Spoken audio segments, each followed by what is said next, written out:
Bismillahirrahmanirrahim.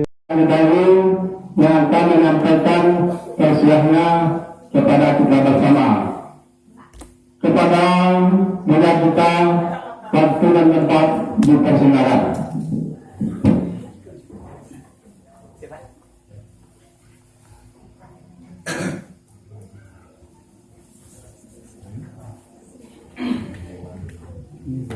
Assalamualaikum warahmatullahi wabarakatuh. Waalaikumsalam warahmatullahi wabarakatuh. Alhamdulillah rabbil alamin. Alladzi anzala sakinata fi qulubil mu'minin. Asyhadu an la ilaha illallah wahdahu la syarika lah. Wa asyhadu anna Muhammadan abduhu wa rasuluh. Sallallahu alaihi wasallam la nabiyya ba'dah. Faqala Allah Ta'ala fil Qur'anil Karim, A'udzu billahi minasy syaithanir rajim. Bismillahirrahmanirrahim.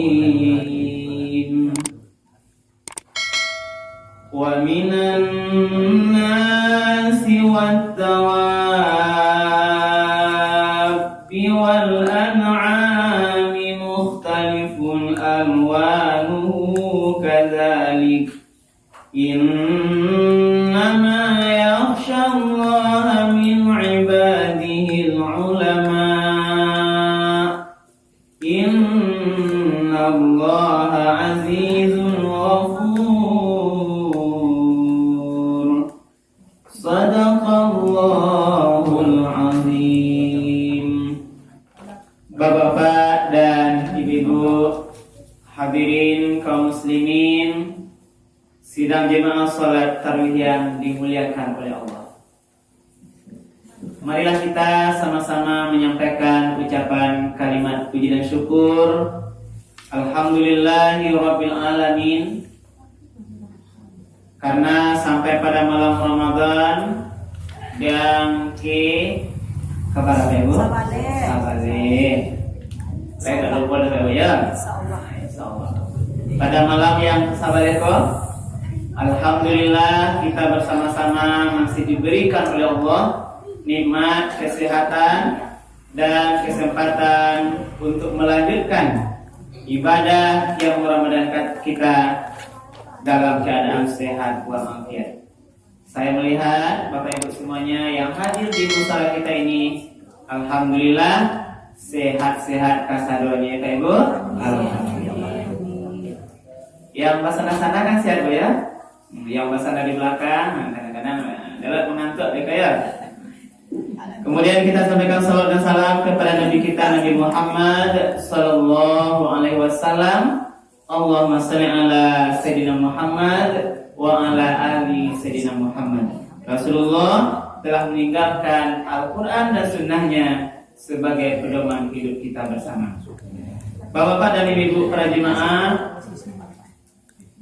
Musalla Baitul Ikhlas yang dimuliakan Allah, pada malam hari ini judul tausiah kita adalah peran ulama dalam membangun umat. Jadi akan melihat sejauh mana peran ulama tentu dalam membangun umat Islam. Karena yang di ulama ini adalah ulama itu adalah alimnya orang-orang Islam.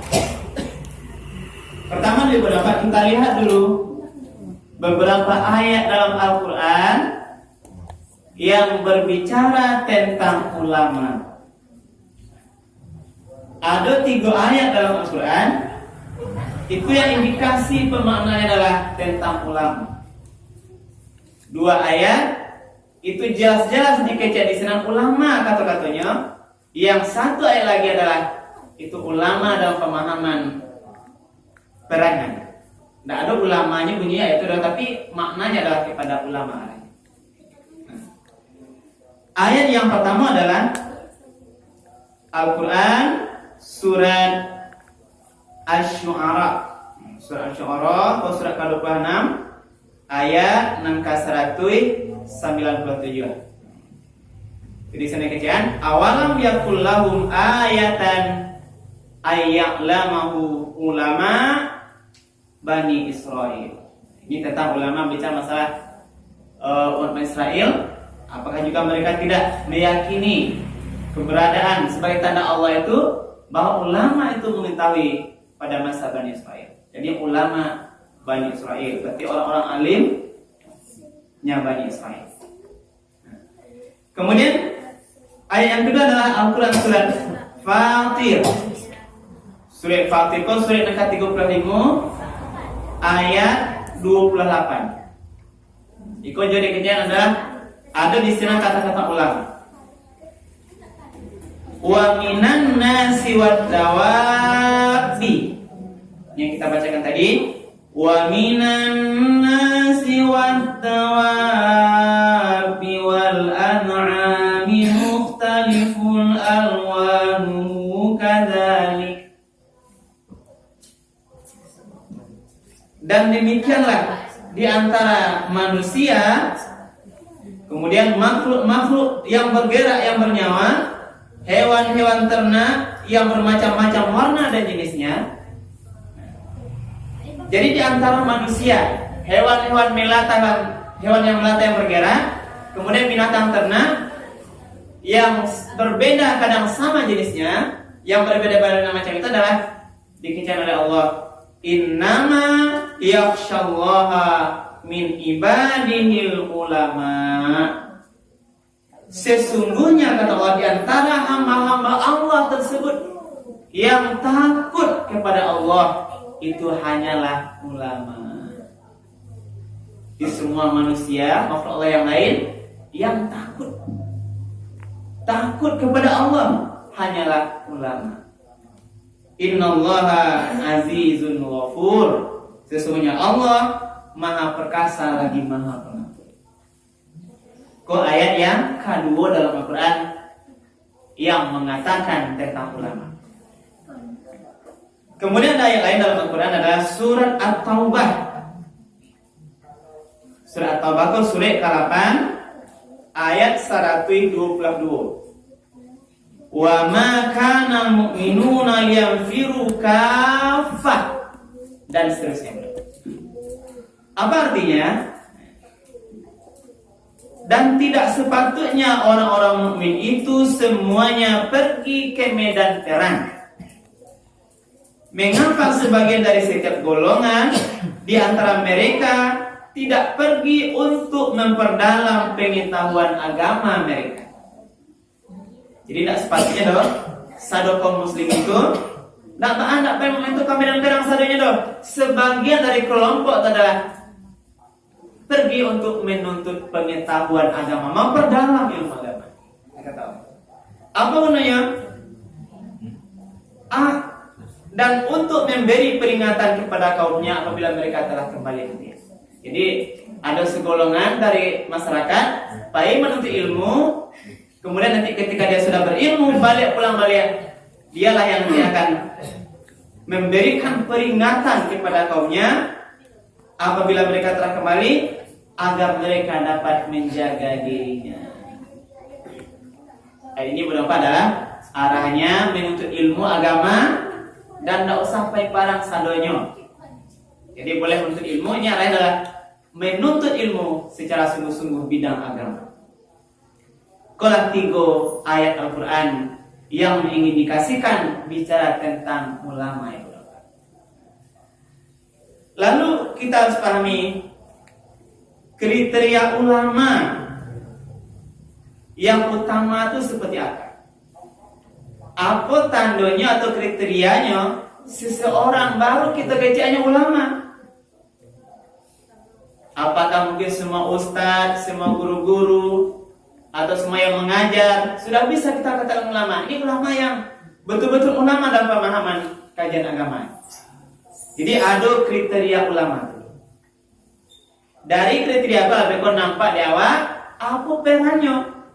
ulama tuh manga gunanya gitu. Yang pertama, ulama itu dia harus adalah seorang yang tafaqquhu fid din. Baru jadi kecil ulama.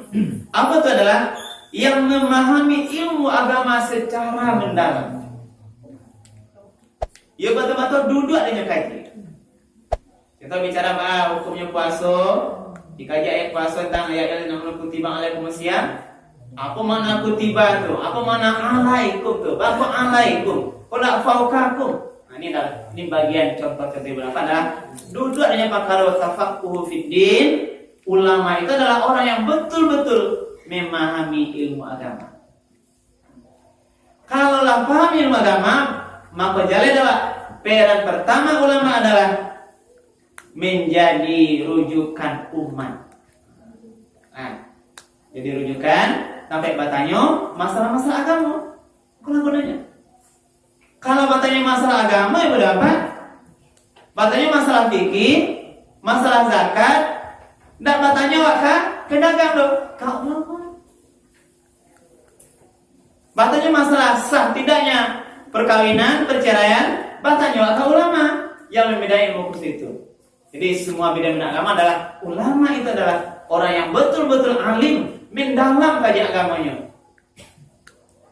sehingga dia nanti menjadi rujukan menjawab persoalan-persoalan umat. Ya, jadi yang pertama adalah ulama itu berperan menjadi rujukan umat untuk menjawab pertanyaan-pertanyaan umat. Nah, di konsep ini ya bertanya masalah puasa, tidak kali komputer dan itu contohnya. Nah, jadi ulamanya. Nah, itu satu. Lah yang kedua, kriteria utama ulama itu adalah dia harus memahami perkembangan keadaan, kondisi sosial, ekonomi masyarakat dalam berbagai aspek kehidupan. Jadi tidak asal pada masa tahun dulu zaman 80-an, zaman sekarang itu ada perkembangan zaman. Perkembangan teknologi. Kalau dulu ini HP ini gimana kita menghukumnya itu? Mbak Awak menetapkannya bagaimana hukum mungkin melihat atau menonton HP. Nah, yang hubungannya dengan perkara zina juga. Karena ayat di dalam Al-Quran yang mengatakan la taqrabuz zina. Jangan kamu dekati zina. Nah, lalu memahami apa makna mendekati itu. Jadi zina itu jangankan dilaksanakan, didekati tidak boleh. Apa dipahami oleh ulama kita? Makna mendekati zina adalah jangan dilakukan semua jalan-jalan yang bisa nanti kamu terjebak kepada zina. Tidak boleh berduaan. Tidak boleh menonton di HP, di TV, tontonan-tontonan yang tidak baik. Karena nanti mendukung kamu kepada nanti kita pada perbuatan zina. Makanya menonton tontonan yang tidak baik hukumnya haram berdasarkan pemahaman ulama. Karena mendekati zina.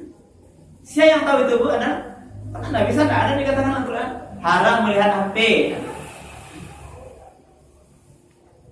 Mengkaji bagaimana hukum keharaman itulah dikaji oleh tentu orang-orang yang berilmu. Berarti ulama itu juga tahu masalah kondisi sosial hari ini. Dia harus mengupdate ilmunya terus agar nanti itu apa gunanya? Sehingga dia memberikan solusi persoalan umat atau pertanyaan kedua. Kalau tadi menjadi rujukan, menjawab pertanyaan, ini karena mencari solusi masalah-masalah terbaru. Itu ulama. Kini kamu tanya Pak Ulama, bahwa hukumnya vaksin COVID. Tidak ada COVID di dulu Bu. Siapa yang bisa menjawab? Kini kan jadi masalah ya Pak, karena di bagian vaksin itu diambil oleh ulama MUI, di bagian hukum barang yang masuk di surga itu ada kandungan babi di situ. Nah, tapi ulama dalam keputusan MUI yang terbaru adalah ternyata dalam kesimpulannya kalau saya tidak salah memahami adalah itu membolehkan dalam kondisi yang dianggap darurat. Ad-darurah tubihul mahdzurah. Kondisi darurat bisa mendikasikan membolehkan, tapi sifatnya tidak selama-lamanya. Itu juga banyak kita dengar istilah ba'a hukumnya memakan ular. Ibu, ular itu haram. Tapi ada kondisi nanti kita pergi ke perkebunan karimbu awak, nak ada apa dimakan lain, awak tak kurang. Lalu lah di sana awak toko kapalnya. Kalau nak awak makan ular itu awak masak, awak bisa mati deh. Darurat. Di sana ada tubihul maksurat. Dibolehkan selagi sekedar untuk menghidupkan kita, tapi tidak menikmati. Kalau kelamaan mereka bu sampaikannya ledak, tapi sekedar untuk memakan mereka namanya darurat. Menetapkan darurat kok bu, tidak lo sembarang lo, itu betul-betul dalam kajian. Karena nanti bisa berbeda pecah nanti. Kalau salah-salah ulama, beranya orang yang berilmu. Jadi yang kedua adalah ulama itu dia paham dengan kondisi perkembangan zaman, keadaan ekonomi umat, permasalahan itu adalah dengan tujuan ada ulama itu berperan bisa nanti memberikan solusi persoalan umat. Itu yang kedua. Nah, yang ketiga kriteria ulama yang ketiga adalah dia harus memiliki akhlakul karimah. Adalah akhlak yang mulia. Karena ulama itu ibarat adalah dia warasatul anbiya. Dia adalah pewaris para nabi. Jadi hadis mengajian, innal ulama'u hum warasatul anbiya. Ulama itulah mereka merupakan pewaris para nabi. Apa diwarisi? Nah, ini ada hadisnya bu, ada kita bacakan hadisnya yang cukup panjang. Rasulullah bersabda, sesungguhnya keutamaan orang yang berilmu dibanding dengan ahli ibadah. Kalau ada orang berilmu, ulama, ini ada ahli ibadah, abid, tapi kurang berilmu. Nabi mengatakan, keutamaan orang berilmu, ulama tadi, dibanding dengan ahli ibadah, yang rajin beribadah, itu adalah seperti bulan purnama di antara bintang-bintang yang lain. Bulan purnama di sekitarnya bintang-bintang yang lain. Bulan purnama kok ulama, bintang-bintang itu adalah ahli ibadah. Ya, inilah keutamanya. Nah, dan sesungguhnya ulama itu adalah pewaris para nabi. Sesungguhnya Nabi tidaklah mewariskan dinar dan dirham, maka barang siapa yang mewariskan ilmu, sesungguhnya ia telah mendapatkan keberuntungan yang besar. Jadi kalau anak kita yang bapak berilmu, dia sudah mengarah ilmu agamanya makin mantap, mengarah kepada ulama, dia tinggi ilmunya, maka kita nyatakan oleh Rasulullah, itulah orang yang mendapatkan keberuntungan yang besar. Ini hadis riwayat Ibnu Majah. Lalu tadi pendapat adalah apa makna akhlakul karimah tadi? Ulama memiliki akhlakul karimah, punya integritas, pribadi yang kuat, tidak mudah disogok, dia punya integritas, apalagi untuk memenuhi kepentingan tertentu sehingga menjual agama. Kalau ulama yang seperti itu. Nah, sehingga dengan sifat akhlak yang baik itulah maka ulama berperan menjadi panutan umat. Panutan. Jadi apa itu Pak ulama? Jadi kalau ada yang mengatakan ulama yang tidak lagi panutan, akhlak yang tidak baik, berarti dia sudah keluar dari garis yang sesungguhnya. Nah, berarti yang ketiga adalah menjadi panutan umat. Nah, yang keempat, tugas ulama itu adalah menggantikan tugas Nabi untuk menyebarkan dan menjaga agama Islam. Jadi siapa menyebarkan ini mungkin ulama yang mungkin mudah-mudahan masuk ke sana, para ustaz mubalik yang menyebarkan agama, itu perannya berapa? Dan menjaga agama Islam. Ketika agama Islam sudah dipandang ada salah dalam suatu pendapat tertentu, sebuah komunitas tertentu, maka ulama lah yang meluruskan agar Islam itu terjaga. Ketika Al-Quran diganggu, ulama lah yang turun menyampaikan kepada umat. Jadi perannya ulama itu adalah menyebarkan dan menjaga agama Islam agar tetap murni menegakkan kalimat La ilaha illallah Muhammadur Rasulullah. Yang terakhir, para ulama adalah mengajak umat Islam agar lebih taat kepada Allah dengan menguatkan akidah umat. Jadi mengajak umatnya untuk terus taat kepada Allah. Siapa yang mengajak kita taat adalah mungkin inilah seru-serunya para ulama kita. Mungkin mau balik kita, para ustaz kita, karena dia yang tahu, dialah yang akan menyeru agar kita selalu istiqomah di jalan Allah Subhanahu wa taala. Jangan lari tasase beko kalau jalan yang dibenarkan. Siapa melurihan adalah ulama. Karena itu Ibu Bapak, andai kata ada ulama di sekitar kita, mari kita betul-betul menghargainya. Jangan meremehkan ulama, karena di si ulama inilah mungkin menjaga stabilitas keridhaan Allah Subhanahu wa taala. Jangan pandang remeh ulama. Muliakan ulama kita. Muliakan mungkin para ustaz kita. Karena dialah yang menjaga warisan para nabi.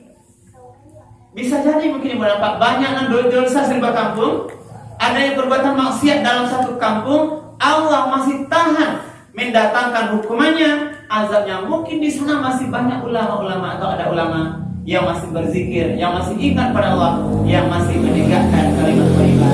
Apa maksud nahi mungkar? Nah, itulah kemuliaan ulama ini, mari kita jaga, karena mereka lah orang-orang alim yang merupakan alim pewaris para nabi yang nanti mengajarkan kita, yang tetap menjaga ilmunya untuk tetap tegaknya kalimat la ilaha illallah, agama Islam di atas permukaan bumi ini. Inilah Ibu dan Bapak yang dapat kita sampaikan tentang peran ulama di dalam menjaga umat. Mudah-mudahan kita sebagai umat Islam dimanapun berada di sekitar kita pun, mari kita tetap jaga persatuan umat Islam. Jangan baca kalau sama umat Islam, Ibu. Apalagi bulan puasa, masalah-masalah kecil yang sepele kita sabar dan maafkan saja, Bu. Jangan nanti ada pertengkaran. Walaupun iblis bulan puasa di KB, tapi masih terjadi persoalan maksiat. Itu kenapa? Karena mungkin godaan hawa nafsu yang kadang menggoda kita sehingga menyebabkan puasa kita rusak. Nah itulah, mari kita jaga kebaikan terhadap urusan agama kita. Mudah-mudahan bermanfaat atas apa yang kami sampaikan, dan berbanyak maaf kalau ada yang kurang berkenan. Terima kasih. Kita akhiri subhanakallah bihamdika asyhadu an la ilaha illa anta astaghfiruka wa atubu ilaik. Billahi taufiq wal hidayah. Wassalamualaikum warahmatullahi wabarakatuh.